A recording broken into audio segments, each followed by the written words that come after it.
Hey, what's up, Antonia?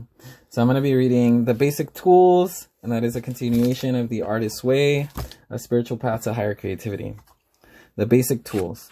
There are two pivotal tools in creative recovery, the morning pages and the artist date. A lasting creative awakening requires the consistent use of both. I like to introduce them both immediately and at sufficient lengths to answer most of your questions. The chapter explains these tools carefully and in depth. Please read it with special care and begin to immediately use the use of both tools. The morning pages. In order to retrieve your creativity, you need to find it. I ask you to do this by an apparently pointless process I call the morning pages. I ask you to do this by an apparently pointless process I call the morning pages.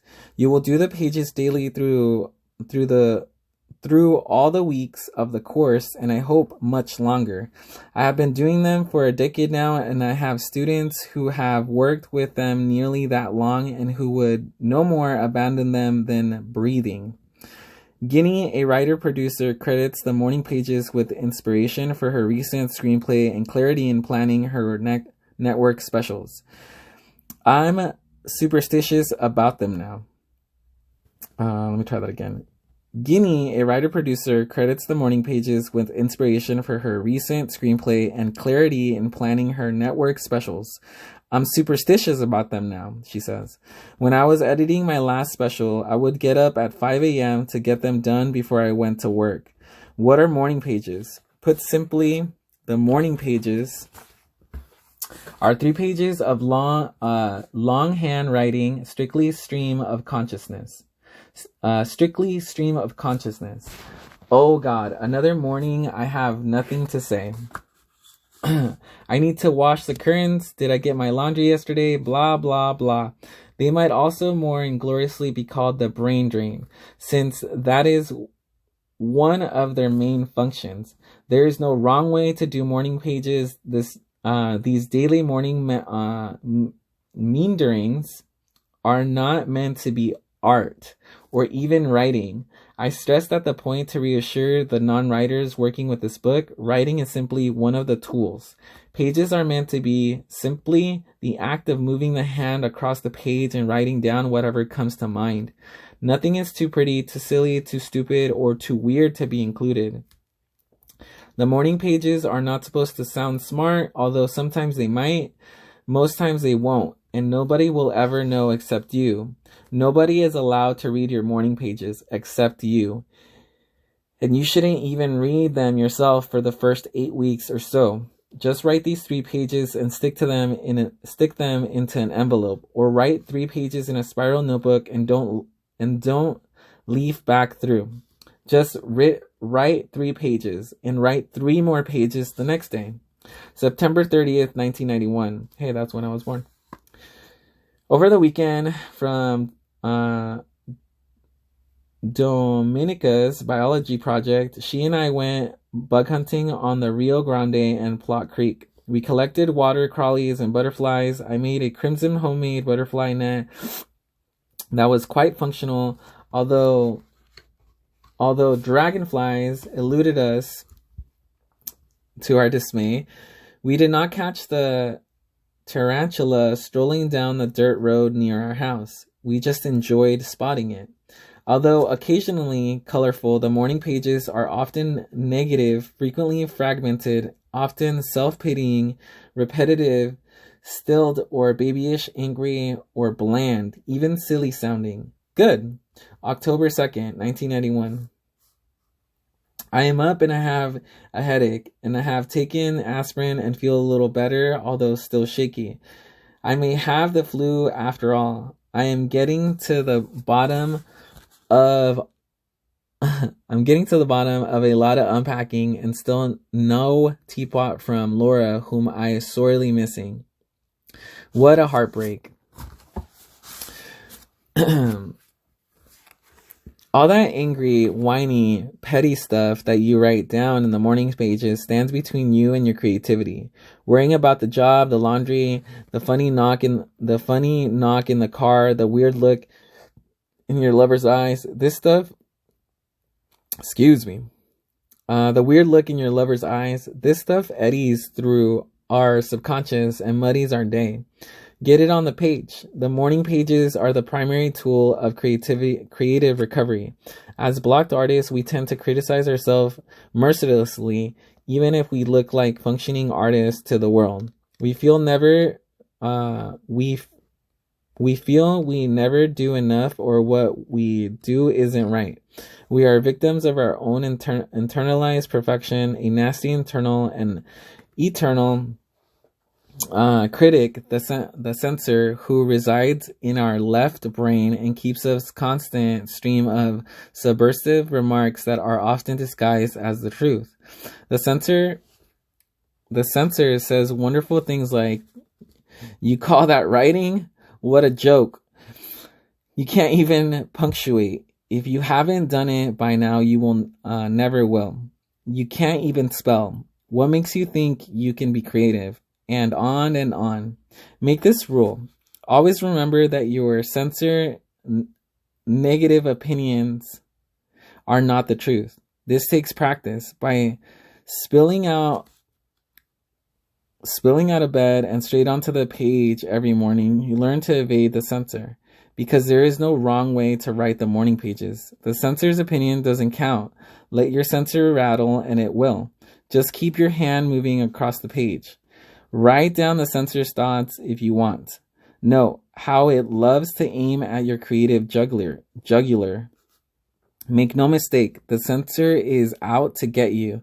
It is a cunning foe. Every time you get smarter, so does it. So you wrote one good play, the censor tells you that that's all there is. So you drew your first sketch, the censor says it's not Picasso. Think of your censor as a cartoon serpent, slithering around your creative Eden, hissing vile things to keep you off guard. It is a serpent. If a serpent doesn't appeal to you, you might want to find a good cartoon image of your censor. Maybe the shark from Jaws, and put X through it. Post it where you tend to write, or the inside cover of your notebook. Just making the censor into the nasty, clever little character that it is being to... Let me try that again. Just making the censor into the nasty, clever little character that it begins... Let me try it one more time. Just making the censor into the nasty, clever little character that begins to pry loose some of its power over you and your creativity. The quotes are as such. Words are a form of action capable of influencing change. You need to claim the events of your life to make yourself yours. A mind too active is no mind at all. The events in our lives happen in a sequence in time, but in their significance to ourselves, they find their own order, the continuous thread of revelation.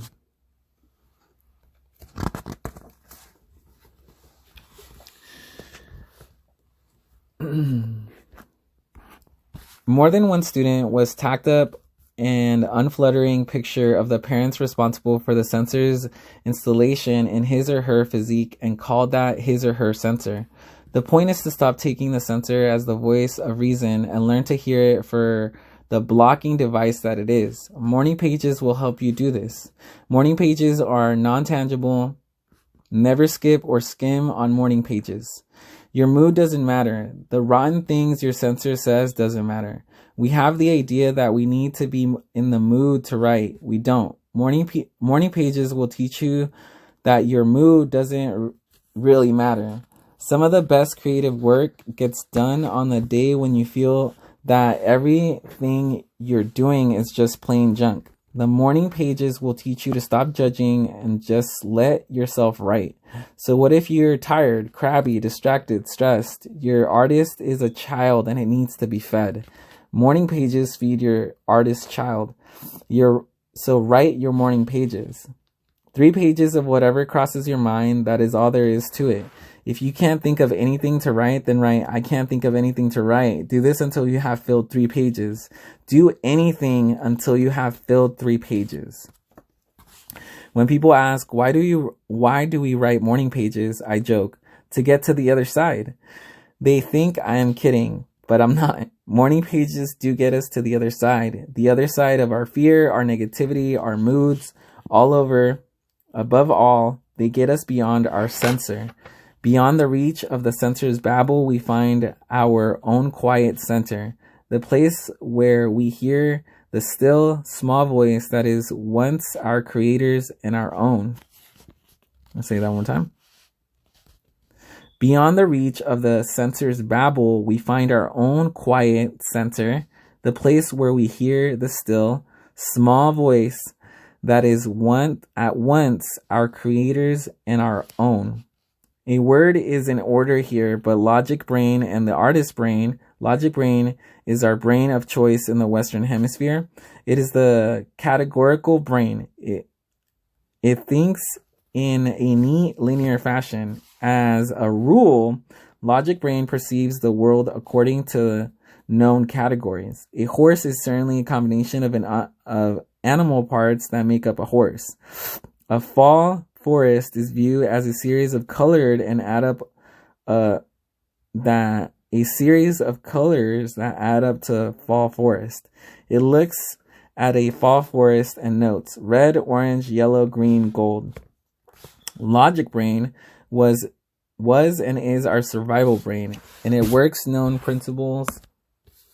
Anything unknown is perceived as wrong and possibly dangerous. Logic brain likes to think to be neat little soldiers marching in a straight line. Logic brain is the brain we usually listen to, especially when we are telling ourselves to be sensible. Logic brain is our censor, our second and third and fourth thoughts. Faced with an original sentence, phrase, painting, squiggles, it says, what the hell is that? That's not right. Artist brain is our inventor, our child, and our own personal absent-minded professor. Artist brain says, hey, that is so neat. It puts odd things together, boats equals waves and walkers. It likes calling a speeding GTO a wild animal. The black howling wolf pulled into the driveway and into the drive-in.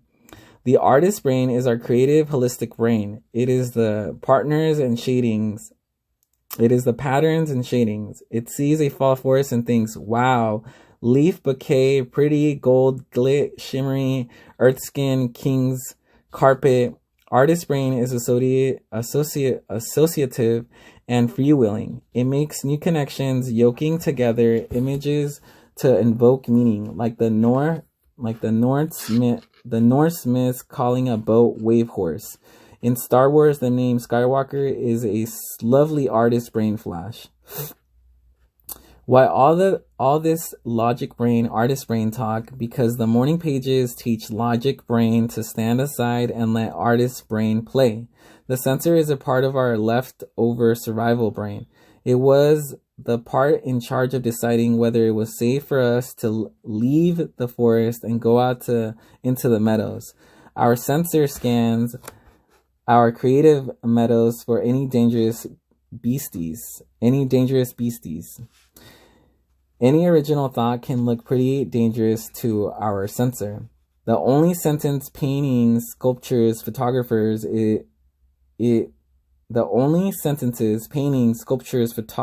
photographs it likes are the ones that it has seen many times before. Safe sentences, safe paintings, not exploratory blurred squiggles or jotting. Listen to your censor and it will tell you that everything original is wrong, dangerous, and rotten. Who would be blocked if every time you tiptoed into the open, somebody, your censor, made fun of you? The morning pages will teach you to stop listening to the ridicule. They will allow you to detach from your negative censor. It may be useful for you to think of the morning pages as meditation. It may not be the practice of meditation you're accustomed to. The quote says here, poetry often enters through the window of irrelevance. Accustomed to. You may, in fact, not be accustomed to meditation at all. The pages may not seem spiritual or even meditative, more like negative and materialistic. Actually, but there are a valid form of meditation that gives us insight and helps us affect changes in our lives. Let's take a look at what we stand to gain by meditating. There are many ways of thinking about meditation. Scientists think of it in terms of the brain hemisphere and shunting techniques. We move from logic brain to artist brain, from fast to slow, shallow to deep. Management consultant in pursuit of corporate physical health have learned to think of meditation primarily as a stress management technique. Spiritual seekers choose to view the process as a gateway to God. Artists and creativity mavens approve of it as a conduit for higher creative insight. All of these notions are true as far as they go. They do not go far enough. Yes, we will alter our brain's hemisphere, lower our stress, discover an inner contact with a creative source, and have many creative insight. Yes, for any one of these reasons, the pursuit is a worthy one. Even taken combinations, however, they are still intellectual constructs for what is primarily an experience of wholeness, rightness, and power. We meditate to discover our own identity, our right place in the scheme of the universe. Through meditation, we acquire and eventually acknowledge our connection to an inner power source that has the ability to transform the outer world. In other words, meditation gives us not only the light of insight, but also the power of expansive change. Insight in and of itself is an intellectual comfort. Power and of itself is blind force that can destroy as easily as it builds. It is only when we consciously learn to link power and light, we begin to feel our rightful identities and creative beings. The morning pages allows us to forge this link. They pride us with a spiritual ham radio set to contact the creator within. For this reason, the morning pages are spiritual practice. It is impossible to write morning pages for any extended period of time without coming into the contact with an unexpected inner power. Although I used them for many years before I realized this. The pages are a pathway to a strong and clear sense of self. They are a trial that we follow into our own interior, where we meet both our creativity and our creator.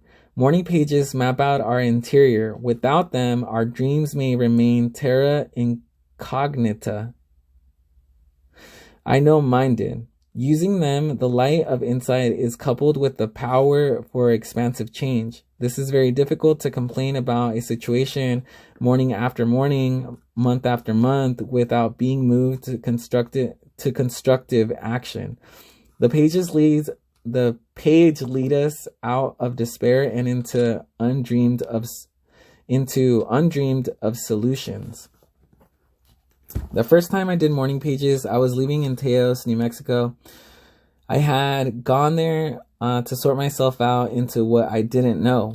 For the third time in a row, I had a film scuttled due to the studio politics. Such disaster are routine to screenwriters, but to me, they felt like miscarriages.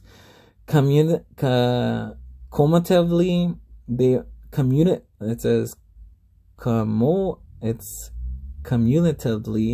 they were disastrous. I wanted to give the movies up. Movies had broken my heart. I didn't want any more brain children to meet untimely deaths. I'd gone to New Mexico to mend my heart and see what else, if anything, I might want to do. Living in a small adobe house that looked north to Taos Mountains, I began a practice of writing morning pages. Nobody told me to do them. I had never heard of anyone doing them. I just got the insistent inner sense that I should do them. And so I did. I sat at a wood table looking north to the Taos Mountains and I wrote. The morning pages were my pastime, something to do instead of staring at the mountain all the time. The mountain, a humpbacked marble, different in every weather, raised more questions than I did. Wrapped in the clouds one day, dark and wet the next day, the mountains dominated my view and my morning pages as well. What did it, or anything, mean? I asked page after page, morning after morning, no answer. And then, one wet morning, a character named Johnny came strolling into my pages. Without planning to, I was writing a novel. The morning pages had shown me a way. Anyone who faithfully writes morning pages will be led to a connection with a source of wisdom within. When I am stuck with a painful situation or problem that I don't think I know how to handle, I will go to the pages and ask for guidance. To do this, I write LJ as a shorthand for me, Little Julie, and then I ask my question. What should I tell them about this inner wisdom? Then I listen for the reply and write that down too.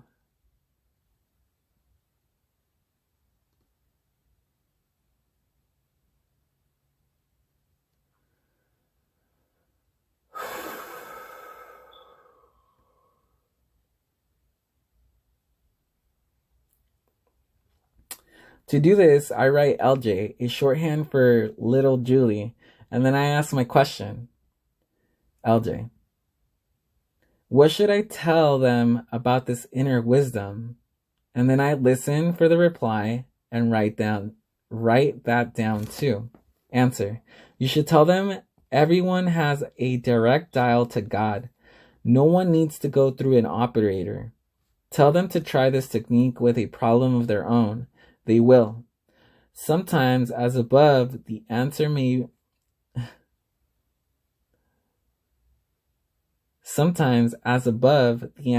seem flippant or too simple. I have come to believe that seem is the appropriate word. Very often when I act on the advice I have been given, it is exactly right. Far more right than something more complicated would have been. And so, for the record, I want to say pages are my way of meditating. I do them because they work. A final assurance, the morning pages will work for painters, for sculptors, for poets, for actors, for lawyers, for housewives, for anyone who wants to try anything creative. Don't think they are a tool for writers only. Huey. These pages are not intended for writers only. Lawyers who use them swear they make them more effective in court. Dancers claim their balance improves, and not just emotionally. If anything, writers who have a regrettable desire to write morning pages instead of just doing them may have the hardest time seeing their impact. What they're likely to see is that their own writing seems to suddenly be far more free and expansive. Somehow easy to do. In short, no matter what your reservation or your occupation, morning pages will function for you. Timothy, a button-down, bun-lip, Cormidgian millionaire, began writing morning pages with a skeptic's scorn. He didn't want to do them without some proof that they would work. The damn pages had no labels, no done, and Bread Street rating. They just sounded silly, and Timothy hated silly. Timothy was in street parlance a serious player. His poker face was so straight it looked more like a fireplace poker than a mere card sharp's defense. Practiced for years in corporate boardrooms, Timothy invisible facade was dark, shiny, and expensive as mahogany. No emotion scratched the surface of this man's calm. He was a one man mounted to the masculine mystique. Oh, all right, Timothy agreed to the pages, but only because he had paid good money to be told to do them. Within 3 weeks, straight-laced, pinstriped, Timothy became a morning page advocate. The result of his work with them convinced, he started, heaven forbid, to have a little creative fun. I bought a guitar strings for this old guitar I had laying around. He reported one week, and then he rewired my stereo. I bought some wonderful Italian recordings, although he hesitated to acknowledge it, even though himself, Timothy's writer's block was melting. Up at dawn, Georgina chant on the stereo, he was writing freely. Not everyone undertakes the morning pages with such obvious antagonism. Phyllis, a leggy racehorse socialite, who for years had hidden her brains behind her beauty and her life behind her man's, tried the morning pages with a great deal of surface cheer and an inner conviction they would never work for her. That would never work, and an inner conviction they would never work for her. It had been 10 years since she had allowed herself to write anything other than letters and bread and butter lists. About a month into morning pages, seemingly out of nowhere, Phyllis got her first poem. In the 3 years she has used pages since, she has written poems, speeches, radio shows, and nonfiction books. Anton, grumpy but graceful in his use of the pages, accomplished unblocking as an actor. Laura, talented but blocked as a writer, painter, and musician, found the morning pages, moved her to her piano, typewriter, and paint supplies. While you may undertake this course with an agenda as to what you want to unblock, the tools may free creative areas you have long ignored or even been blind to. Ingeborg, using the pages to unblock her creative. Ingeborg, using the pages to unblock her creative writer, moved from being one of Germany's top music critics to composing her for the first time in 20 years. She was stunned and made several ecstatic transatlantic calls to share the good news. Often, the students most resistant to morning pages come to love them the best. In fact, hating the morning pages is a very good sign.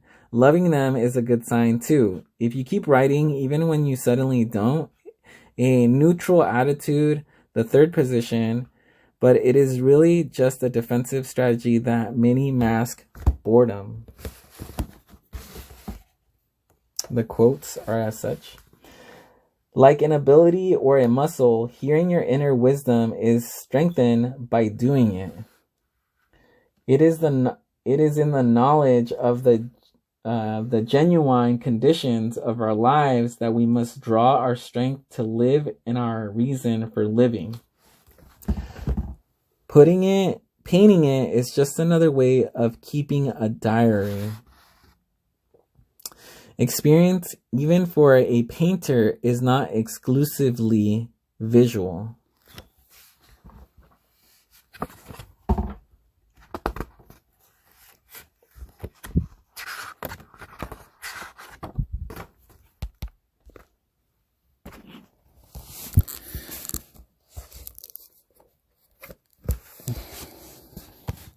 Boredom is just what's the use in disguise.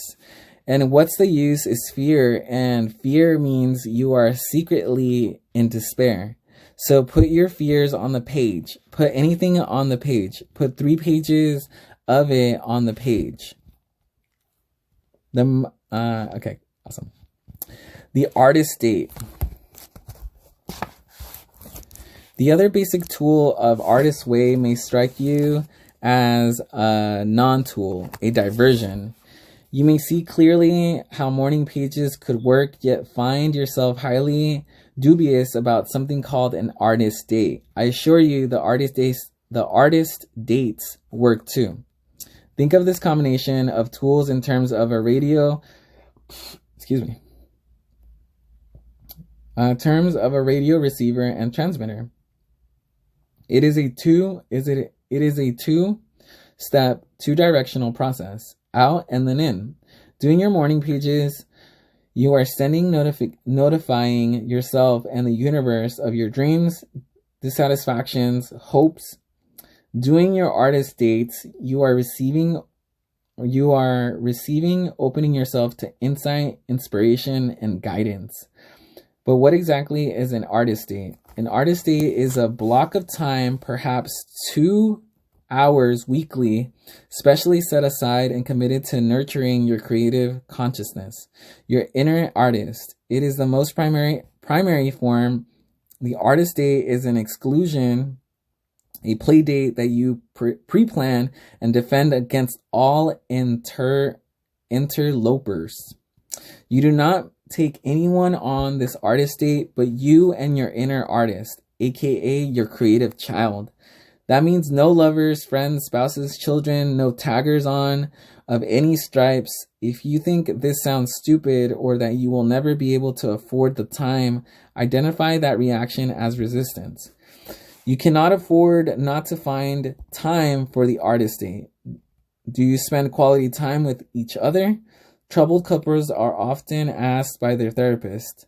Parents of distributed children are asked the same thing. Well, what do you mean, quality time? Is the usual Weasley response. We spend a lot of time together. Yes, but it is a quality time. Do you ever have any fun together? The therapist may press. Fun? Whoever heard of having fun in a rotten relationship like this one? Do you go on dates? Just to talk? Just to listen to each other? Dates. But we're married. Too busy, too broke, too scared, the therapist may interpret. Hey, don't sugarcoat it.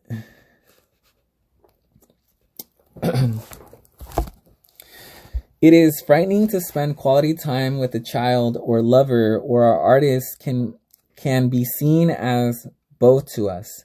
A weekly artist date is remarkably threatening and remarkably productive. A date with my artist? Yes, your artist needs to be taken out, pampered, and listened to. There are as many ways to evade this commitment as there are days of your life. I'm too broke. It is the favored one. Although no one said the date needed to involve elaborate expenses. Your artist is a child. Time with a parent matters more than monies spent. A visit to a great junk store, a solo trip to the beach, an old movie seen alone together, a visit to an aquarium or an art gallery. These cost time, not money. Remember, it is the time commitment that is sacred. In looking for a parallel, think of the child of a divorce who gets to see a beloved parent only weekends. During most of the week, your artist is in the custody of a stern workaday adult. Let me read that one more time. During most of the week, your artist is in the custody of a stern workaday adult. What that child wants is attention, not expensive outings. What that child does not want is to share the precious parent with someone like a new significant other. Spending time in solitude with your artist child is essential to self-nurturing. A long country walk, a solitary expedition to the beach for a sunrise or a sunset, a sortie out to a strange church to hear gospel music, to an ethnic neighborhood to taste foreign sights and sounds, your artist might enjoy any of these. Or your artist might like bowling. Commit yourself to a weekly artist date and then watch your killjoy side try to wriggle out of it. Watch how this sacred time gets easily encroached upon. Watch how the sacred time suddenly includes a third party. Learn to guard against these invasions. Above all, learn to listen to what your artist child has to say on. Above all, learn to listen to what your artist child has to say on and about these joint expeditions. For example, oh, I hate this serious stuff. Your artist may exclaim and your persist in taking it only to grown-up places that are culturally edifying and good for it. Listen to that. It is telling you that your art needs more playful inflow. A little fun can go a long way towards making your work feel more like play. We forget that the imagination, and the quotes are as such, the most potent muse of all is our own inner child. At the height of laughter, the universe is flung into a kaleidoscope of new possibilities. Say that one more time. At the height of laughter, the universe is flung into a kaleidoscope of new possibilities. The creation of something new is not accomplished by the intellect, but by the play instinct acting from inner necessity. The creative mind plays with the object it loves.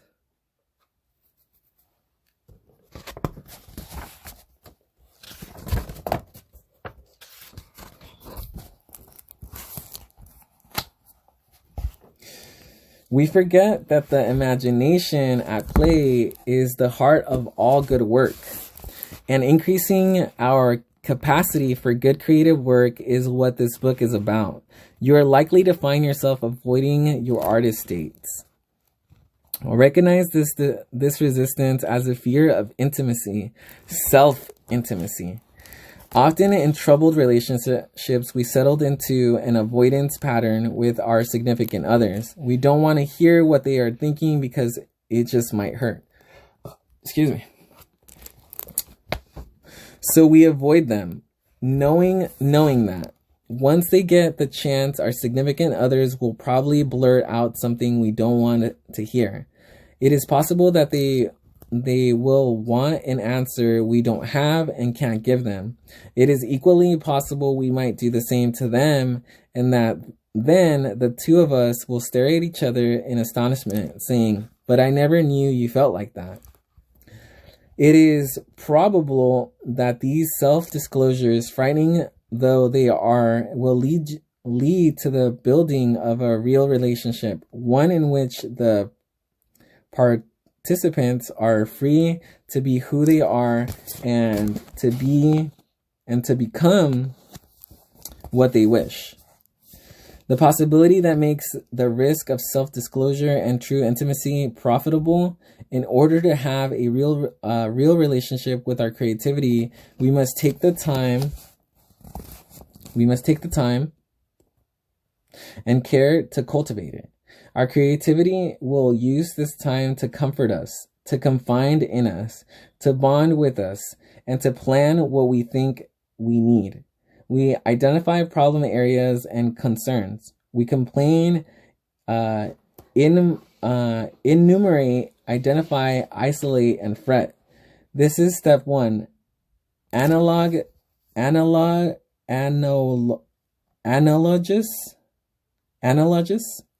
to prayer. In the course of the release and gendered by our artist date, 2 steps, we begin to hear solutions. Perhaps equally important, we begin to find or fund the creative reserves we will draw on and let's try that again. Perhaps equally important, we begin to fund the creative reserves we will draw on in fulfilling our artistry. Filling the well, stocking the pond. An artist in try that again. Filling the well, stocking the pond. Art is an image using system. In order to create, we draw from our inner well. This inner well, an artistic reservoir, is ideally like a well-stocked trout pond. We've got big fish, little fish, fat fish, skinny fish, and an abundance of artistic fish to fry. An artist, we must realize that we have to maintain this artistic ecosystem. If we don't give some attention to upkeep, our well is apt to become depleted, stagnant, or blocked. Any extended period of piece of work draws heavily our artistic well. Overtapping the well, like overfishing the pond, leaves us with diminishing resources. We fish in vain for the image we require. Our work dries up and we wonder why just when it was going so well. The truth is that the truth is that work can dry up because it is going so well. As artists, we must learn to be self-nourishing. We must become alert enough to consciously replenish our creative resources as we draw on them, to restock the trout pond, so to speak. I call this process filling the well. Filling the well involves the act of pursuit of images to refresh our artistic reservoirs. Art is born in attention. It is midwife, is detailed. Art may seem to spring from pain, but perhaps that is because pain serves to focus our attention on details. For instance, the excruciatingly beautiful curve of a lost lover's neck. The art may seem to involve broad strokes, grand schemes, great plans. But it is the attention to detail that stays with us, the singular image of what haunts us and becomes art. Even in the midst of pain, this singular image brings delight. The artist who tells you different is lying. In order to function in the language of art, we must learn to live in the comfortability. The language of art is image, symbol. It is the wordless language, even when our very art is to chase it with words. The artist's language is a sensual one, a language of felt experience. When we work at our art, we dip into the well of our experience and scoop out images. Because we do this, we need to learn how to put images back. How do we fill that well? We feed it images. Art is an artist's brain pursuit. The artist's brain is our image brain. Home and heaven to our best creative impulses. The artist's brain cannot be reached or triggered effectively by words alone. The artist's brain is the sensory brain. Sight and sound, smell, taste, and touch, these are the elements of magic. Magic is the element stuff of art. In filling the well, think magic, think delight, think fun. Do not think duty. Do not do what you should do. Spiritual sit-ups like reaching a dull but recommended critical text. Do what intrigues you. Explore what interests you. Think mystery, not mastery. Do what intrigues you. Explore what interests you. Think mystery, not mastery. A mystery draws us in, leads us on, lures us. A duty, just before I go, here are the quotes. Every child is an artist. The problem is how to remain an artist once he grows up. Wow. Every child is an artist. The problem is how to remain an artist once he grows up.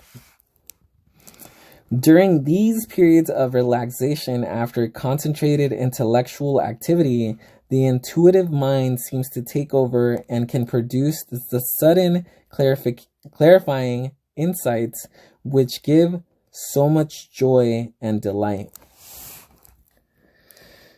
Younger self, who can be as bulky and stubborn as the most cantankerous 3-year-old. It is not impressed by words like a native of Missouri. It wants to be shown. To arouse its interest, we must seduce it with pretty pictures and pleasurable sensations. Take it out dining and dancing, as it were. Only in this way can deep self be reached. Awesome.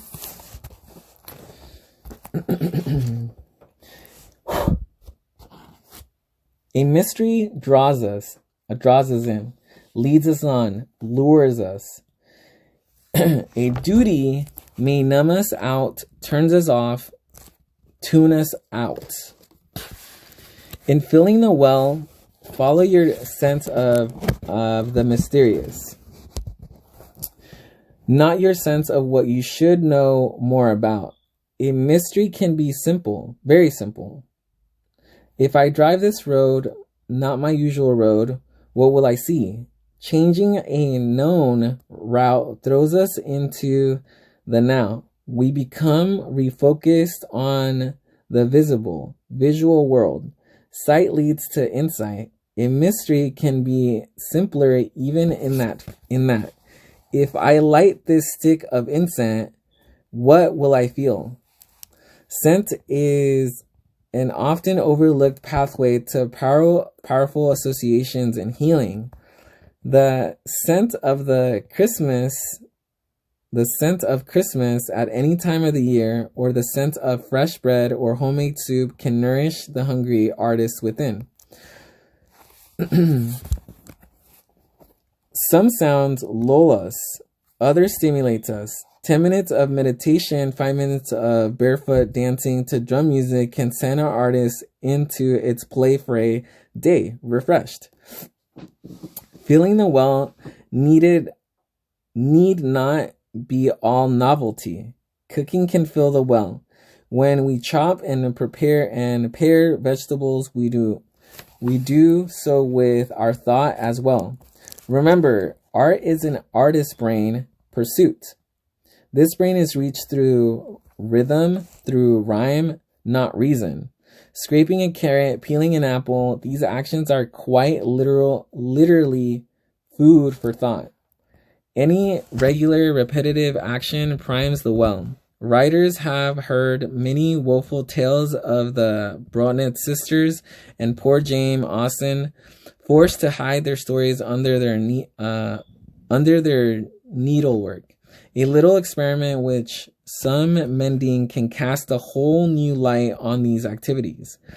Needlework, by definition, regular and repetitive, both soothes and stimulates the artist within. The whole plot can be stitched up while we sew. As artists, we can be very literally reap what we sow. Why do I get my best ideas in the shower? An exacerbated Einstein is said to have remarked.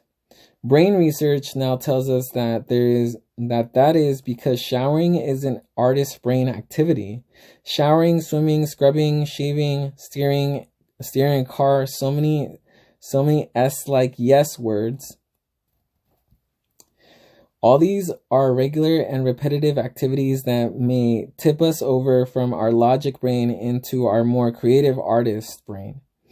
Solutions to sticky creative problems may bubble up through the dishwasher, emerge on the freeway just as we are executing a tricky merge. Learn which of these work best for you and use it. Many artists have found it useful to keep a notepad or a tape recorder next to them as they drive. Steven Spielberg claims that his very best ideas have come to him as he was driving freeways. This is no accident.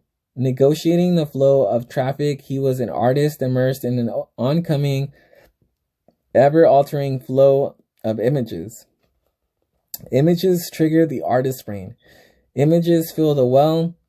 Our focused attention is critical to fulfill the well. We need to encounter our life experiences, not ignore them. Many of us read compulsively to screen our awareness. On a crowded, interesting train, we train our attention to a newspaper, losing the sight and sounds all around us. All images for the well.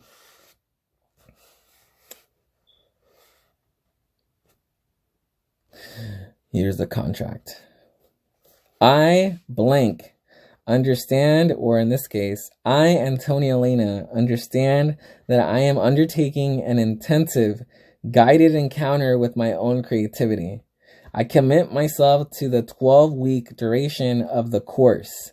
I, Antonia Lena, commit to weekly reading, daily morning pages, a weekly artist day, and the fulfillment of each week's tasks. I, Antonia Lena, further understand that this course will raise issues and emotions for me to deal with. I, Antonia Lena, commit myself to excellent self-care, adequate sleep, diet, exercise, and pampering for the duration of the course. Signature date. Okay, let me go ahead and read these quotes. Nobody sees a flower. Really? It is so small, it takes time. We haven't had time. And to see takes time. Like to have a friend takes time. So you see, imagination needs moodling. Long, inefficient, happy, idling, dwelling, and puttering. The true mystery of the world is the visible, not the invisible. Artist block is a very literal expression. Blocks must be acknowledged and dislodged. Filling the well is the surest way to do this. Art is the imagination at play in the field of time. Let yourself play. The creativity contract. When I am teaching the artist's way, I require students to make a contract with themselves, committing to the work of the course. Can you give yourself that gift? Say yes by means of some small ceremony. Buy a nice notebook for your pages. Hire a babysitter ahead of time for the weekly artist dates. Read the contract on the preceding page. Amend it if you like, then sign and date it. Come back to it when you need encouragement to go on. The last quote goes like this. Inside you, there's an artist you don't know about. Say yes quickly if you know. If you've known it from before the beginning of the universe. Let me say that one more time. Inside you, there is an artist you don't know about. Say yes quickly if you know. If you've known it from before the beginning of the universe.